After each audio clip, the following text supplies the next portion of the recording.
So, in Behind Their Screens, you really make the argument that adults are missing some things when it comes to demonizing phones and saying that, get off your screen, that we're not seeing the whole picture. We're not seeing the nuances about the teen experience, the benefits, the drawbacks.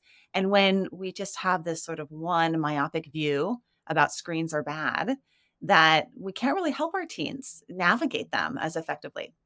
So I'm one of those adults. I am the mom who my son was the last kid to get a phone. So he's 14 and a half and he just got a phone this month. And he got our old clunky embarrassing phone that has like scratches all over it. And I have a lot of concerns, a lot of fears. After reading your book, I actually have shifted some of my ideas around technology. And I'm already putting into practice some of the principles that you're teaching through common sense. So let's just start there. What are some of the misconceptions that adults have about technology and teens? And correct us based on your research, what you've actually gotten behind the screens of what teens actually say and feel.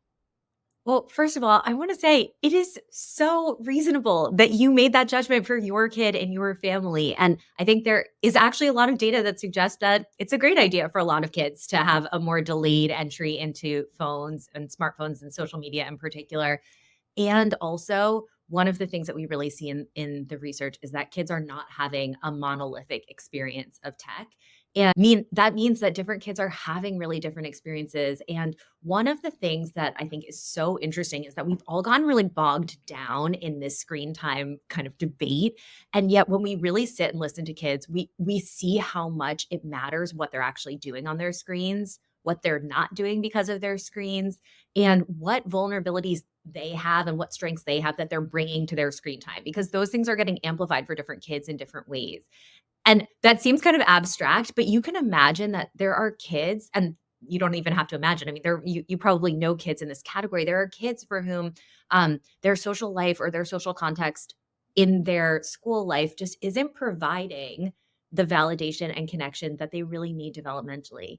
And we wish that it would, and we will keep trying to create context and help them find spaces for that. But in the interim, it can be an incredible, incredible benefit of tech to be able to connect with their friends from the summer program that they did, or their cousins who live somewhere else, or a community around shared interests, and get that sense of connection and belonging and validation that we all know we really need in life, and especially during the adolescent years. And at the same time, that space of screen use, whether it's texting or social media, is also a little bit of a breeding ground for teens in terms of their vulnerabilities and their vulnerabilities to feeling excluded or their vulnerabilities to filling in the missing information or read the cues that aren't there because you're not getting the nonverbal cues, the tone, the nods, the smiles, things like that. So tell us a little bit about why teen brains are particularly susceptible to some of the problematic aspects of technology, and then we can talk about how to help them through that. 'Cause there's all these benefits, but there is some drawbacks. Yeah, and I think often when I even name the benefits, people feel like that means that I don't care or don't Yeah. notice the drawbacks, and it's actually not that at all. I feel so intimately aware of how bad the bad stuff gets, and that's part of why I've been really curious about what it looks like to have a more textured understanding, because I actually also feel like a lot of the screen time conversation glosses over what's hard and why. So, let me just say first that we know that the ways that technologies are designed today are playing and actually often preying on developmental sensitivities. So the adolescent brain is very sensitive to social information, particularly about peers. It's very curious about what peers are doing and thinking. It craves information about how we fit into the social world. That's part of we're trying to make sense of who we are and who we want to be. And understanding our peer groups is part of that. So aside from social media, we're already very motivated during our adolescent years to understand what our friends are thinking about us and who's friends with whom and what those friendships look like. And now we're layering onto that really an astounding amount of social information that just taps right into that sensitivity. So if you think about the fact that it's not just social media, you have like Venmo transactions where you see that three of your friends charged each other for movie theater tickets, and you see that transaction and realize that you're the one who wasn't invited. Or you look in real time on at a map, maybe it's like Snap Map or Find My Friends, and you're seeing that your friends are together and you're not. And so we have this exclusion, this fear of being left out, but also this reality of being left out that was not created by social media, but is amplified by it in really complicated and painful ways because you're behind your screen finding out in real time.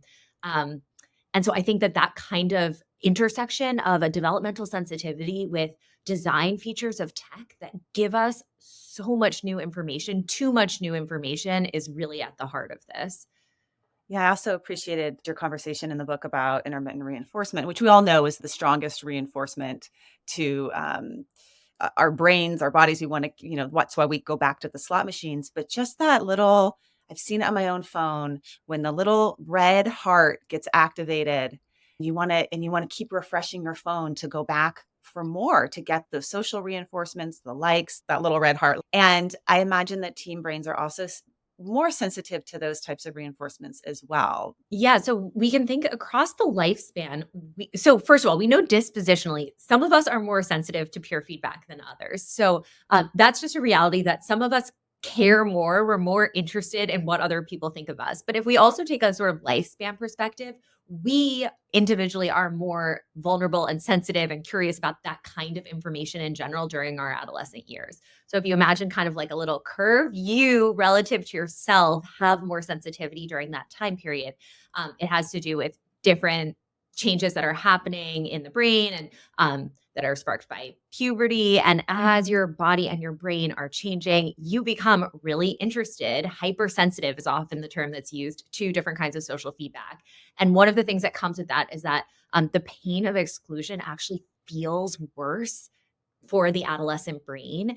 And so we're very motivated to try and avoid it. And one reality of that is we seek a lot of information to try and avoid situations where we would feel left out of the peer group. And so that's part of what's happening when we're doing that constant checking and refreshing. We're trying to figure out, like, do people like me? Am I being accepted? And am I being included? And for all of us, that's playing out through our notifications, as you were pointing out. I'm vulnerable to them too. But definitely there's a heightened sensitivity during the teen years. Yeah. Okay, so here are some of the downsides. There's also a whole slew of upsides that you talk about when you're talking about connection. And I want to talk a little bit about some of the practices that you're working with teens and families and teachers around to help them navigate social media, technology, gaming more effectively and really thrive in these environments. And one of them is doing a values card sort that it's a very common exercise that we do in ACT, but you're doing it around the arena of teens, of helping them identify their values, but in particular, how their values, what values are important to them and how their values are impacted by technology. And so this morning I got out, and we can give folks the link to this, right? So I Yes. got Yeah. out this form that you have online at the Center for Digital Thriving, and it just lists like 12 or so values, things like physical health, taking care of myself physically, including sleep, food, and movement, justice, standing up for what is right and fair. And you encourage us. So I sat down with my 11-year-old, and you encourage us to do a couple things. One is help your teen identify what values are important to them. And I had my 11-year-old go through and just star the ones that are important rather than doing the whole card sort. Mhm. And he starred connection, hard work, and gratitude were his top three values. And then I gave him a red pen and a green pen.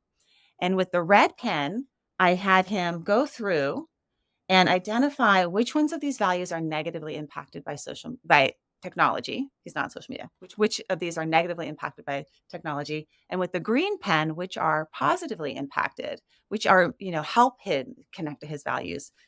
Which ones do technology help him connect to his values?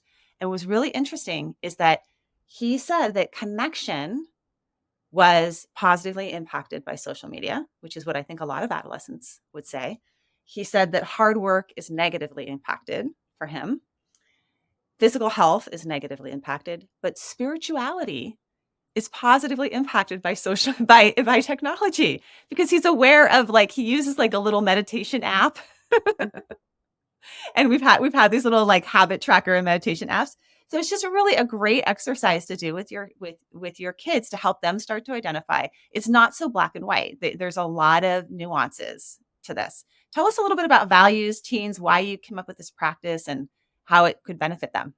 Okay, well, first of all, I love that you did this exercise this morning. And I just have to say that actually hearing even just in your tone when you said spirituality, what I heard was a little bit of surprise. Like, I didn't know that this is something that he's experiencing, like positive spirituality through social media. And one of my favorite things about the resources that we've been creating is the ways that they actually open up new kinds of communication or insight between parents and kids or teachers and students. Because so often I think our own assumptions that we have about tech get in the way of even creating space for conversations where we talk about what's great and what's hard and what we want to do about it. So we created this value serve in part because we realized that often we start conversations about digital well-being, about technology with questions like, what should our screen time rule be? Mhm. And those have their place for sure. But there is so much power in pivoting to questions about who we are and what we care about and how we want to live, and thinking really intentionally about how tech fits into that. And we have found that when we take that approach with teens, no surprise. I mean, this is what everyone who has been using value sorts for years and years in clinical practice will tell you. We just see that it's incredibly motivating. It's a powerful values clarification. We think about the things we care about, and our own identities. We were just talking about developmental inclinations and sensitivities. So adolescents are like, this is playing it positively into that curiosity and sensitivity they have about figuring out who they are. So you ask them to sort their values to think about who they are, but with a really positive angle and entry point. And then we ask them to think about how tech is supporting or undercutting those values the way you just did with your son. And one of the things that we find is that it creates space for a kind of critical thinking about the ways we're living with tech that doesn't feel so finger pointy, but actually opens up a lot of really interesting insights and across our conversations and for ourselves. Yeah, I really love that word. It doesn't feel so finger pointy. Because a lot of conversations with teenagers are, let's sit down on the couch and make our contract about how much phone use you're gonna have. And then, and then meanwhile, the kid is figuring out like, how can I get around how am I gonna get around this rule that we just made, right? This was my son was literally eating his cereal while I'm just like, here, let's do this together. Here's some pens. And it was playful, but it was more exploratory and surprising and debunking for me and learning about him. I was surprised by what values he's interested in. And I was surprised by his angle on technology. And as an 11-year-old, it's going to be different than him as a 13-year-old when or a 14-year-old or a 16-year-old when he's really involved in social media. I'm sure you could do this whole exercise again. So I was really pleased with that. It's really simple. I'll give the download for folks on that. Another And Diana, we exercise. also actually have a brand new, I think was released on Friday. So I will also send you the link. We have a free app because one of the things we found is that not everyone has a printer at home. So we have an Yeah. app that people can actually do the value sort on, and it works on an iPhone and it works on a computer. So I'll send you the link to the app too. Yeah, yeah, that's great too. Yeah, doing an app as well. I mean, I kind of like the red pen and the green pen. It was, I love that you did but it that way. I'm sure that my 14-year-old would prefer to use the app than my 11-year-old wants the red pen and green pen. So it's also developmentally where they're at and what excites them. So another exercise that you talked about and you mentioned, which I think is really relevant in helping our teens, is understanding the thinking traps that we all have, the cognitive biases that we all have, and how they play out in social media or online gaming or when they're purchasing things online, right? So tell us a little bit about this work that you're doing with teens in terms of helping them identify their thinking traps and how to work with them. So, a lot of our research for the last decade has been listening really closely to teens. We've been completely fascinated by what their perspectives are on what's great and what's hard about growing up with technology. And we hear a lot about what's hard, and it's so interesting because when you really listen closely, you end up with different kinds of insights about the sorts of interventions and supports that would be most helpful. So I'll give you an example. When we were working on the research for Behind Their Screens, we heard again and again from teens about this experience of being left on red. Do you know what that Mhm. means? Have you ever been left on red?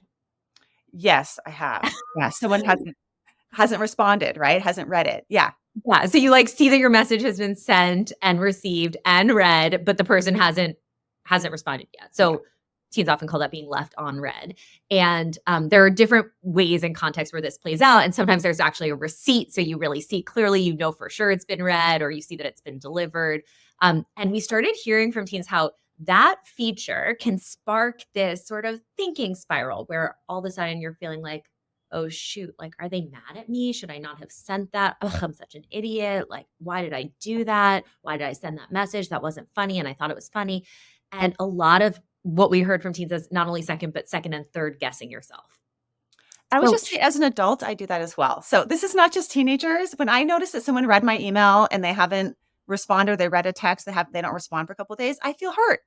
Like, what, why am I not important to you that you're not responding? And I don't think about the other context that they may be in. Maybe they read it when, they were in line at the grocery store and they forgot about it, or they thought they responded, right? But we take it personally. Absolutely. Yeah. for sure. We take it personally and we go through these sort of distortions and thinking traps that are completely reasonable. And also, I think it's so interesting because in psychology, we know a lot about how these thinking traps function and also how they can lead to a lot of anxiety and how we can start to disrupt that cycle so that you're not spiraling, but instead you have strategies. Like you say to yourself, like, oh my gosh, oh, I'm doing mind reading. I don't know if they're mad at me. I don't know that they think I'm dumb. I'm mind reading and let me think about another strategy. Let me think about alternative explanations. So what else might be happening? Maybe they're at the grocery store or maybe they're at sports practice or maybe they saw my text on their computer and they forgot to reply and then they forgot about it.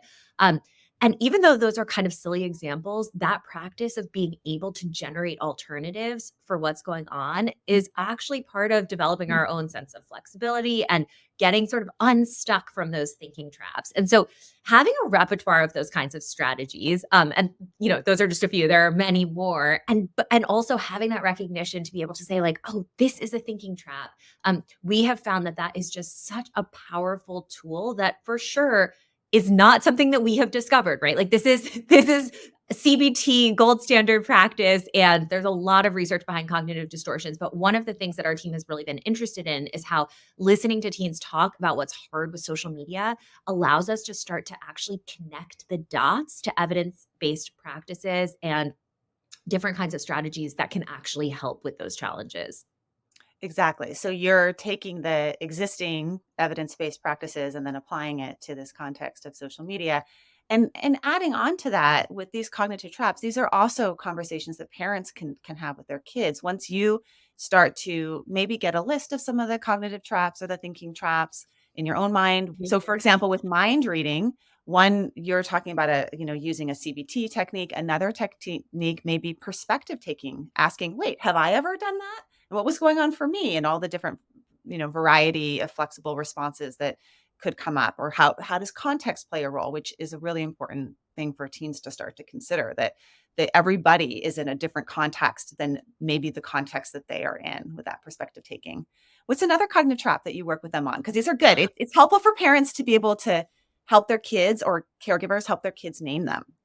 And I'll just say we can actually share. We have a list of 7 different traps. We did a bunch of work with co-design with clinical psychologists and educational psychologists and teens and teachers, and we identified this list of 7 different traps that teens told us are especially relevant for in the context of their tech use. So I'll give you 2 other examples. One is if you're ever looking at your feed and you feel like your social media feed and you feel like, oh, like everyone is happier than me, or everyone goes out more, or everyone has more friends, that kind of all or nothing thinking of feeling like, or no one is having this struggle that I'm having. That all or nothing thinking is another example of a thinking trap that is for sure amplified by the design features of social media and the ways we often have this sort of highlight reel type of sharing. Another one that I feel like I fall into all the time, my one of my colleagues calls shoulding all over yourself. The thinking trap is shoulds. And that's when you start going like, ugh, I should be able to have better self-control over my phone habits. I should be the kind of parent who XYZ. Like I should be the kind of person who, I don't know, I was having a whole series of thinking traps this morning where I was like, ugh, I should be the kind of person who packs the lunch always the night before so that I'm not scrambling in the morning um, with trying to get kids out the door. And the recognizing those shoulds, and actually the lunch example is such a good one because it reminds us that these were not created by social media, but they come up for us a lot as we're using social media. And I mean, LinkedIn is a place where I often hear from adults, a lot of shoulds can come up for them. Like, I should be doing my career differently, or I should be posting about my career differently. What about for you?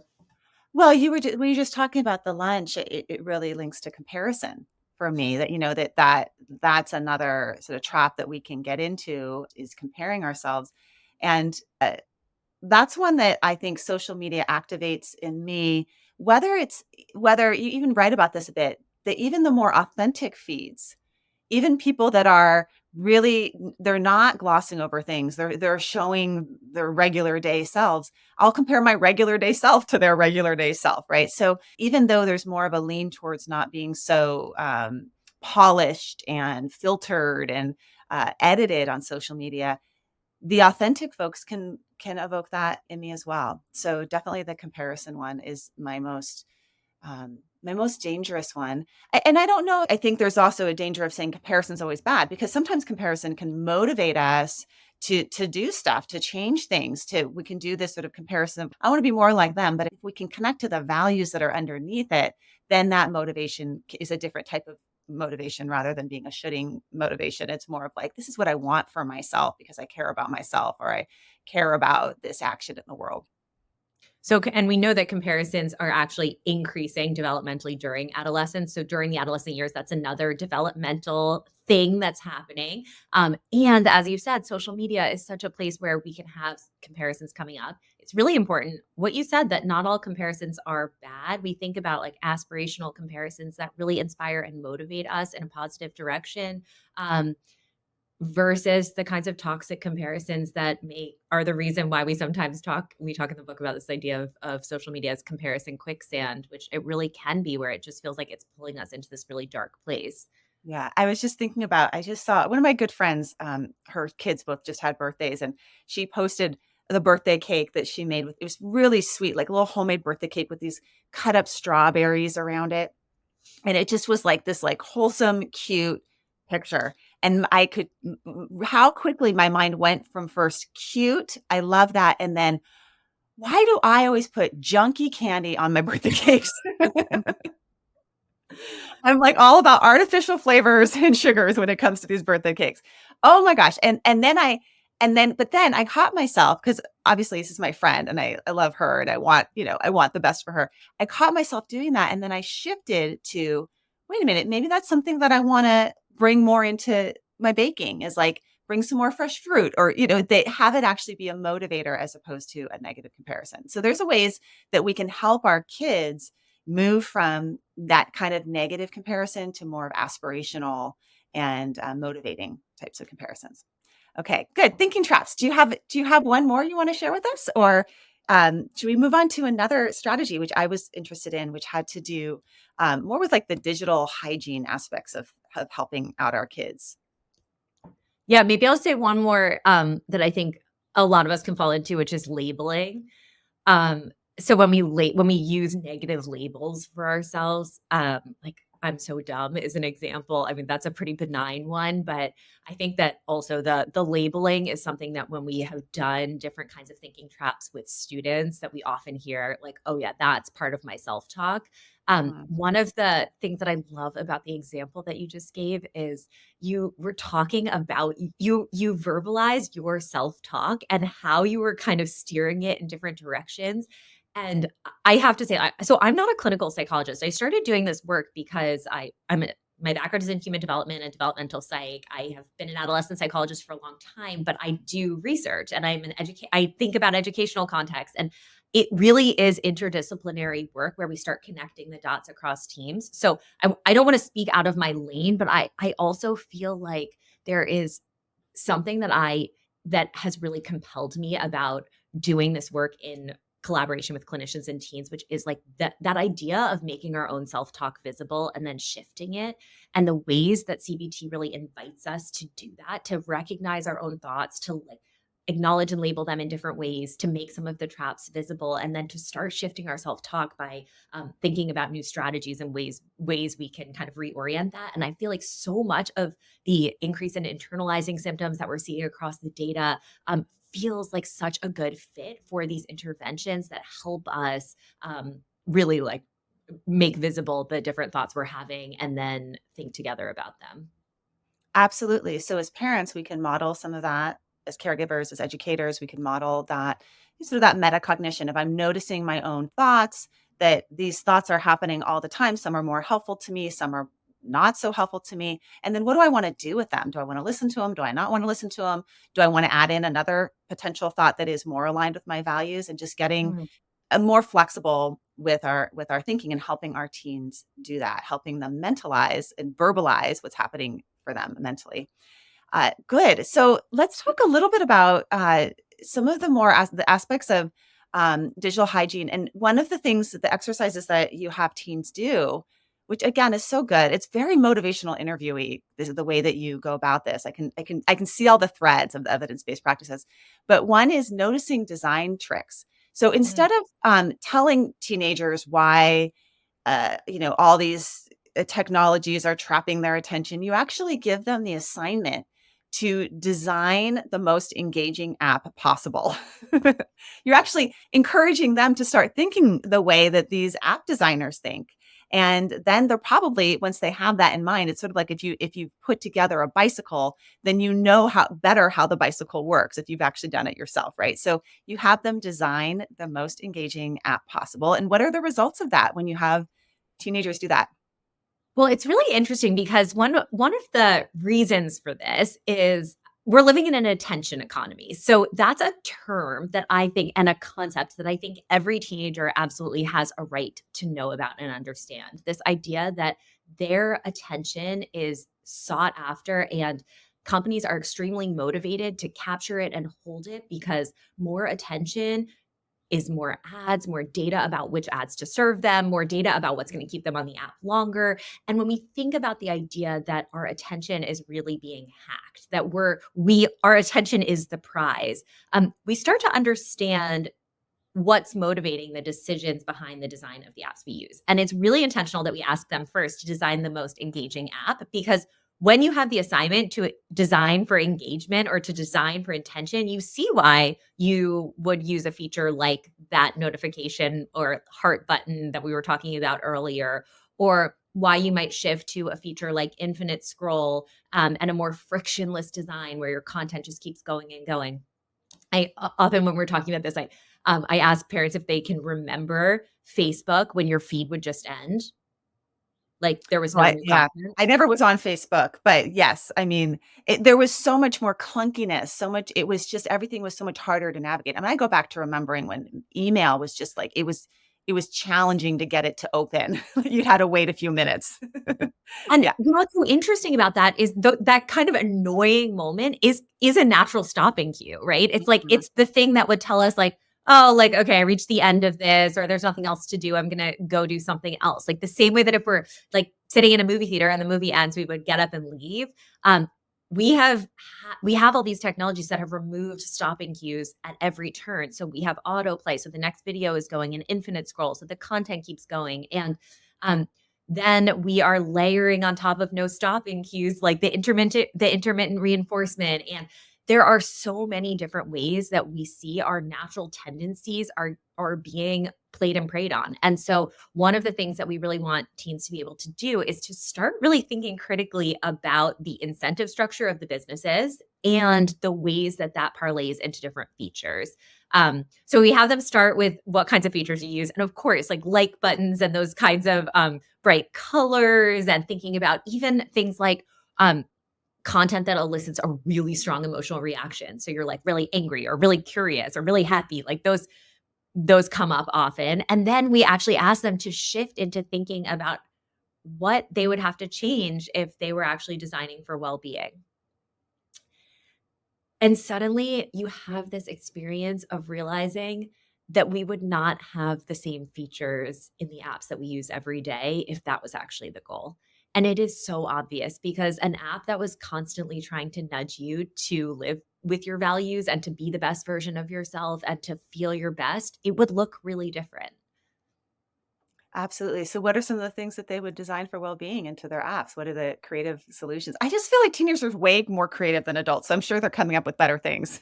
Yeah. So 2 things that stand out to me, one is, different ways that they sort of build in getting you off the app when you don't wanna be on it anymore, trying to help and this makes sense, right? You were asking earlier about, developmental sensitivity. So if we think about, like, self-regulation, it's really hard, and we're talking about ways that tech has made it harder. It's also really hard when you're a teenager because your self-regulation is literally still developing. So no surprise, teens will talk about how hard it is when they want to get off TikTok, but they feel like they just keep scrolling. And so one kind of area of strategies they'll come up with is like a whole slew of features that help them have more agency and intentionality so that it's not just an adult grabbing the device and it's not just endless scrolling, it's them being able to um, use the stuff that they like in doses that feel good to them and then pull away from it. Another is around the content. So, really thinking about almost like curating the feed experience so that they're not seeing stuff that makes them feel bad and they are seeing stuff that makes them feel really good, that makes them feel connected or curious or inspired. And I think a lot of times adults kind of gloss over how great that part of social media can be. Even though I think some of us really experience it ourselves. I don't know about you. I have parts of my social media feed that actually really feel values aligned to me. Do you have any right now? I'm not a huge schooler, but what feels values aligned to me in social media is the messages, the messaging feature of the people that I connect through. A Mhm. lot of my social media, connections have come from interviews that I've done, like these, like, either, relationships that I've built online, and now that's where we don't text as much as maybe we do stuff in messages, and so then I wanna kind of follow I'm like, "Oh, I wonder what's going on with their move," or, like, my friend whose kids had a birthday, I wonder what's and I feel a feeling of love, a feeling of like, "Oh, I care about this person," by hearing about what's happening in their life. It's a way of staying connected.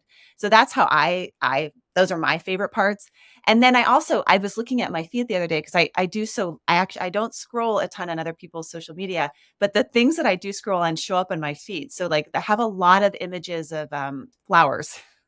A lot of like beautiful bouquets of flowers that come into my social media feed. I must just linger longer on those. Someone at some point, I have a lot of jumpsuits and I'm about to go on a trip. And so now I'm Okay. getting all these bathing suit ads because I think I have to admit I clicked on a bathing suit at one point and I am regretting that one click because now it's like every day is just like more and more and more bathing suits. So, yeah, it's just so interesting how it picks up so quickly what your interests are, and then it runs with it. Yeah, and I think you flagged another one that sometimes comes up when we're thinking about this, which is the ads and just how much actually being shown an ad again and again and again for something you were once curious about or actually wish you hadn't even been curious about can be a really toxic part of Reddit. our feed experiences. Or just, maybe it's just an annoying part. I'm having your bathing suit experience right now with this like mail order croissant company. And I'm like, I do love croissants, but also I don't want this on my feed every time Yeah. I open up my phone. But That I would be a think bad combo, the croissant with the bathing suit, the because that would croissant with the bathing set suit. you I up. know I have like the influencers and then the croissants back to back. It's like Yeah. so I think that the reality is that the algorithmic push of content to our feeds goes bad in so many ways for so many teens. And sometimes they're super aware of it, but it feels like there's not a lot we can do about it. And that actually taps into something broader that I feel like is really important in this conversation. We've talked a lot about these resources and strategies that our team has been working on that are all key to this idea of helping teens sort of build their feelings of personal agency, their skills around tech. And I do not feel like this burden should just be on the shoulders of kids or parents or families. Like these are problems that, we were just talking about the design features. Like these are problems that are in so many ways created and reinforced by systems and by design. It's not, it's not teens' fault, and it's not an accident that the self-regulation is hard. And I think in many ways it is just too high a bar for us to assume or say or hope that getting them to reflect on their tech habits will completely move the needle. And I say that because for me, I reflect on these things all the time. I'm facilitating these groups, and I still find that if I am not so intentional about leaving my phone in another room, I go to mindless scrolling sometimes. And so I think about that, and then I think about the sort of the layered on developmental sensitivities of adolescence. And I don't want people to misunderstand that like this should be something that you can just talk about and then the problem goes Well, away. yeah, it's very similar to our problems with, like, sedentary, behavior, right? Like, why are we not moving our bodies as much as we should be moving our bodies? It's not on the individual.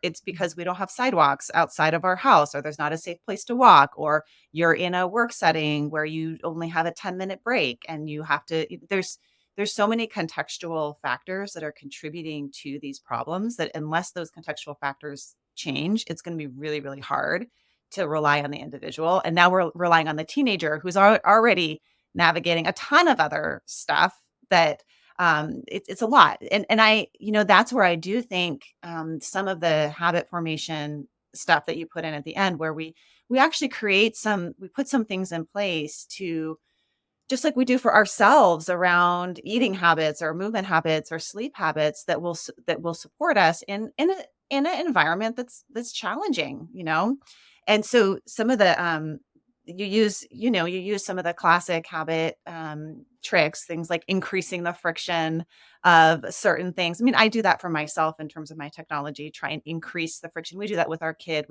You know um we have downtime on devices. We have certain things that are harder to get to. We make him put his phone in the now that we're 1 month in.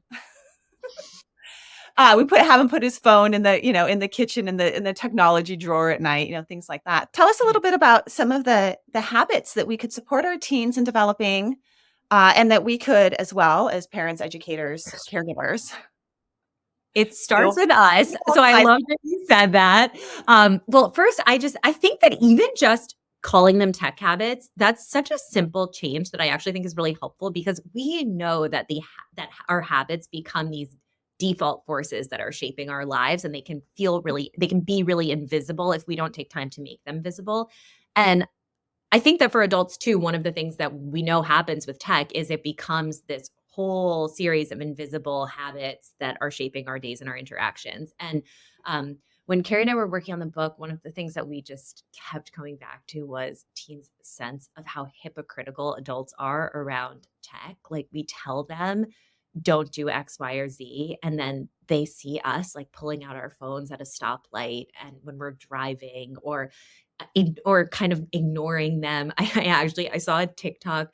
Someone sent me a TikTok video like 2 days ago of um, a like a young adult trying to talk to their mom, and the mom just completely ignoring them. And it was so interesting because the comment section was all these people being like, "This is so real. This is so relatable." You and I were talking earlier about being left on red, and one of the commenters was like, "Yeah, my mom always leaves me on heard." Like this, oh, this is being left on heard. And I think it's really important for us as in the role of parents to be recognizing that our kids are seeing and noticing our tech habits. And that feels And it so uncomfortable.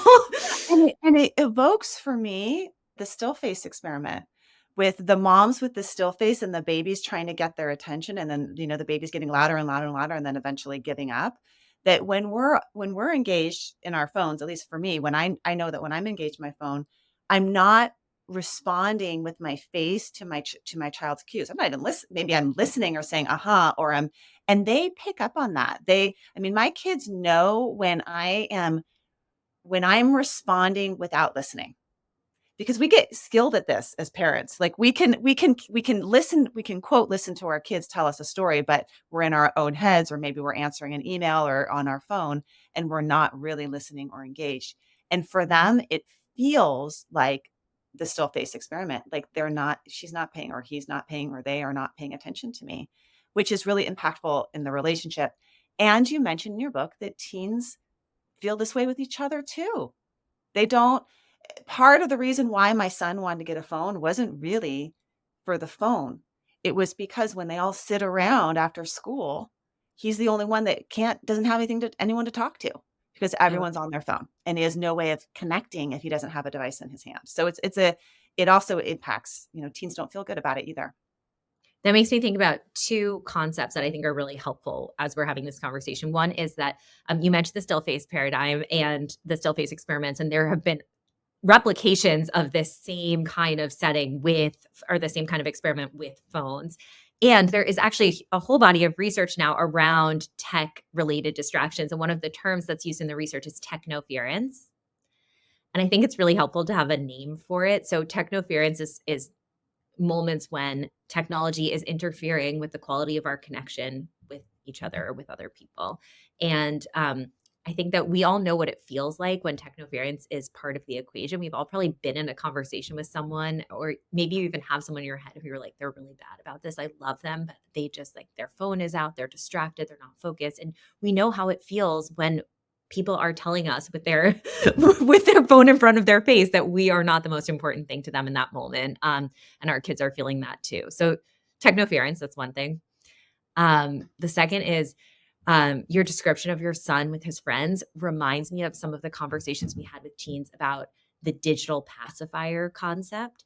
So you might have heard of this like digital pacifier. Sometimes it's used to talk about when parents of really little kids give their kids a device to sort of pacify them. Maybe you're at a restaurant and you want to be able to focus on your meal. And so sometimes people talk about that as being like a digital pacifier. But teens were actually using the term in a different way to talk about moments when they would pull out their phones because they didn't want to feel awkward, and Mhm. they were using it almost like a self-soother to avoid looking awkward, feelings of discomfort. And it's so interesting because that's so understandable. Like I can relate to that. I can relate to not wanting to feel like the awkward person. And we also know that if everyone is pulling out their phone because no one wants to look awkward, then we're even less likely to have the kinds of interactions that would actually help us feel really connected to each other. Adults do this too. Adults pull out their Adults do phone this when they too. feel socially anxious, and they're like, "Okay, I don't really know how to connect with this group, so I'm gonna pretend like I have something important in here that I should go check or respond to," and it makes me feel like I have yeah, just some kinda link to something in that discomfort, and then you don't actually try out the skill of starting a conversation or look receptive or open to someone coming to have a conversation with you. So then you may leave the party or leave the event feeling left out and excluded, but maybe there were some things that you were doing to contribute to that. Let's talk about these habits as we close out. Some of the habits that we can support our teens in, and we can do for ourselves around technology. So I think one is modeling focused attention and helping to create space where we all think about it. That's one of the things that we were just talking about with technoference. But I would say at a higher level, I think one of the most powerful things we can do is actually focus on building our kids' awareness and agency around their tech habits and really creating space by asking them questions like, what do you feel like are some of your best habits around tech or around your phone? What do you feel like are some of the habits that you wish you could change? Those 2 questions have been such powerful conversation openers across so many different kids I've spoken to because again and again, I find that my assumptions are challenged, that the things that a kid says are their best habits are not things that I might have noticed or been aware of, kind of like you having that moment about spirituality with your son around the value sort. And what is so powerful about that is often the things that they say that they're doing that they wish they weren't doing, that they wish they could change, are more specific than I think most adults would have even recognized if they were just handing down a rule. And I love the way that asking that question can open up space for thinking with them about what it might look like to help them shift that habit. Do you want an So I example? would add on to that. I would Yeah. add on. I would add on before you ask them that. Okay. Ask them, what are some of my worst habits around my phone, and what are and some of the things that you wish I would change about how I use my phone. And what are some of my best habits around my phone? What are some of the things that you notice that I'm doing? Have them give you feedback Yes. because it Yes. empowers Yeah. them. It empowers them and catch you because so many times it's one way where they feel like they're in trouble and we're the ones telling them how they should be doing things differently. But man, we all have bad habits. I have the worst habits around so, like leaving certain things around the house and then coming in and complaining about what other people are like. I have a really messy bathroom counter, but then I complain about him leaving a towel on my bathroom floor, right? And so these are like, I have so many habits that I've gotten used to. I don't even notice. Someone else would point them out for me. So it could go both ways here. And your teens love that. They love giving you advice and they love giving you critical feedback. Well, Dana, that's such a good recommendation also because one of the things that we found and that we really talk about is that so often it feels like adults get stuck in this role of being like in an us versus them battle with teens over screens. And I think so often the media narratives kind of push us further into this. We get more scared and then we get more sort of argumentative. And we often even say like adults are in this role of being like a constant referee where it feels like our only role is just like blow the whistle when kids are over screen time, issue a penalty or consequence when something goes wrong.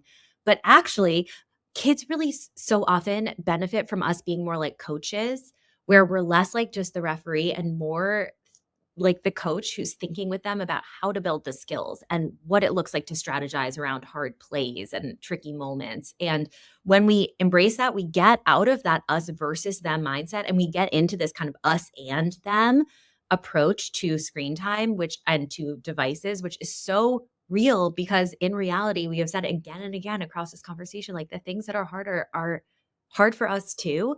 And this battle to navigate thriving in a world that's filled with tech and screens, this is something that we're all doing. We're all in this together.